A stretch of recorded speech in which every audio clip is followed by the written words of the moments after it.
Okay, Lupe, I just made you a video, but for some reason it didn't record, and I kind of lost my train of thought here. But in any case, I promised another video just to explain. Um, Basically, what I had ended up saying, from what I understand in the last video, was um, that we need to chunk.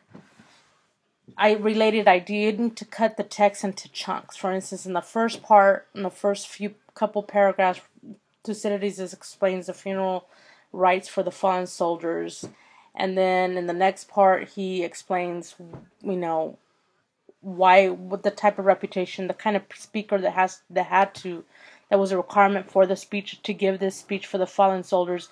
And then he begins talking through several paragraphs about, well, in the next paragraph he begins talking about um, how Pericles feels that he's unworthy to talk about the fallen soldiers, but that he's going to try to do it anyways because it's a tradition.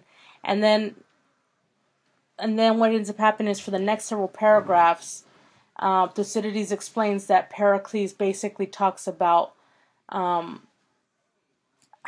details how Pericles talks about how wonderful, talking about the legacy of their ancestors, and then he moves on to talking about how wonderful Athens is and what a role model it is, and how superior Athens is to Sparta, and other city-states, in order to kind of prove why, so that to prove to the audience why those who fell in their loved ones who fell in the war did not die in vain. So basically to prove it. So in other words, you're not doing number one again. You're actually chunking it into pieces, and you're explaining why he why he explains certain things, and why he explains certain information in the text itself. Now, in the other video that I did, I actually went ahead and I'm really sad, actually. I'm really bummed out that I got lost, because I really told, basically, what the structure, it's really analyzing how authors write their texts, and everything is absolutely deliberate. Like, there is nothing, like, nobody just wakes up one day and says, oh, I'm going to write a funeral speech. Nobody just does that. Everything is for a specific purpose. According to your purpose, what you said the purpose of the speech was, right, was to honor the dead soldiers who fell in the war.